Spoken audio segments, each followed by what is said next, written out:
ان دنوں میں کراچی کا جو Indus valley school of art and architecture ہے، وہاں ہر جمعے کی شام کو میں اردو شاعری کے بارے میں کچھ بات کرتا ہوں. سیشنز ہوتے ہیں میرے کچھ 1.5-2 گھنٹے کے. تو جیسے میں نے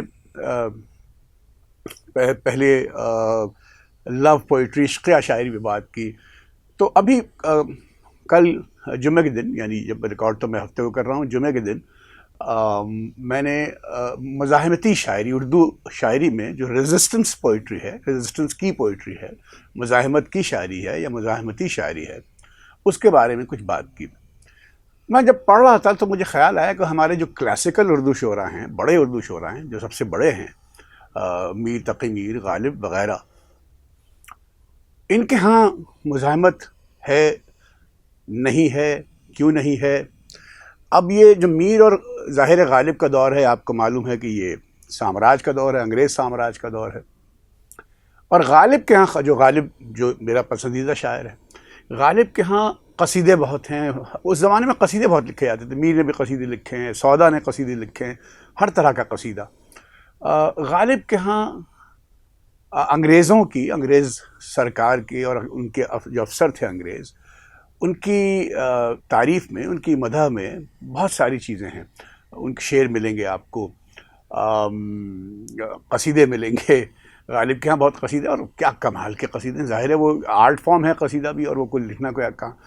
تو میں یہ سوچتا رہ گیا کہ غالب کے دور میں جو بہت بڑا ایک واقعہ ہوا، وہ 1857 کی جو جنگ آزادی، جسے میوٹنی بھی کہتے ہیں کچھ لوگ، وہ تھا. اور اس کے بعد انگریزوں نے ہندوستانیوں کو کچل کے رکھ دیا تھا. بہت قتل و غارت، یعنی بہت مار پیٹ کی تھی، اور دلی، خاص طور پر دلی کو اجاڑ کے رکھ دیا تھا، دہلی شہر کو. تو میں سوچتا رہا کہ غالب جیسا عظیم ذہن، یہ ممکن نہیں ہے کہ غالب نے یہ بتا دوں کہ غالب نے تو، جو اس زمانے میں انگریز افسر تھے، یہ ہماری جو آئی چندری گڑھ روڈ ہے کراچی میں، یہ پہلے میکلوڈ روڈ کہلاتی تھی.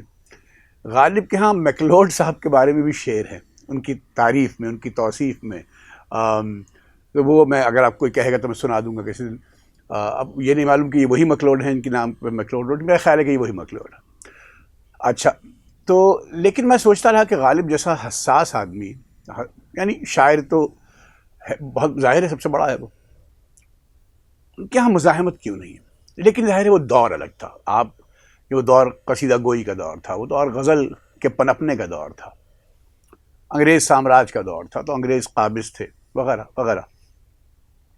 لیکن اگر آپ غالب کے خط پڑھیں گے تو آپ کو اندازہ ہوگا جو 1857 کے بعد کی صورت تھی، غالب نے اس کے بارے میں افسوس کا اظہار اپنے خطوں میں کیا ہے، لیکن بہت ہی مخفی، ڈھکے چھپے الفاظ میں، مگر کہہ بھی گئے، جسے انگریزی میں سٹل طریقہ کہتے ہیں، سٹل. لیکن میں یہ جو دیوان غالب پڑھتا ہوں تو پھر مجھے اندازہ ہوتا ہے کہ غالب، جو کہ ہر بڑے آدمی کے پاس یہ صلاحیت ہوتی ہے کہ وہ کچھ بھی نہ کہا اور کہہ بھی گئے والی بات، ایسا نہیں ہے کہ غالب کے ہاں مزاحمت کی کوئی شکل موجود نہیں ہے، لیکن وہ لیمنٹ کی صورت میں ہے، تاسف کی صورت میں، افسوس کی صورت میں ہے. مثال کے طور پر میں نے یہ کچھ جب میں بات کر رہا تھا انڈس ویلی میں، تو میں نے وہاں کچھ لوگوں کو جو کلاس میں آئے ان کو سنائی. یہ غالب کا منظوم خط ہے بنام علائی صاحب. سب جانتے ہیں غالب کے جو قریبی دوست تھے، چاہنے والے تھے، ان میں سے علائی صاحب، غالب کو ان سے بہت محبت تھی. میں کچھ شعر پڑھ رہا ہوں، اور اس کو دیکھیے، یہ جو دہلی کی جو صورتحال ہے اس پر یہ شعر خط کی شکل میں ہے. پہلا شعر ذرا مشکل ہے تو میں اس کا ترجمہ کر دوں گا. میں نے بھی کسی سے پوچھا اس کے بارے میں، افتخار عارف صاحب کے بارے سے پوچھا اس کے بارے میں، مجھے بھی کچھ الفاظ کے معنی نہیں آتے تھے، لیکن پہلا شعر کا ترجمہ باقی آپ سمجھ جائیں گے. بس کے فعال ما یرید ہے آج، ہر سلح شور انگلستان کا. یعنی ہر انگریز جو ہے اس کے ہاتھ میں ہتھیار ہے، سلح شور، اور اپنی منمانی کر رہا ہے.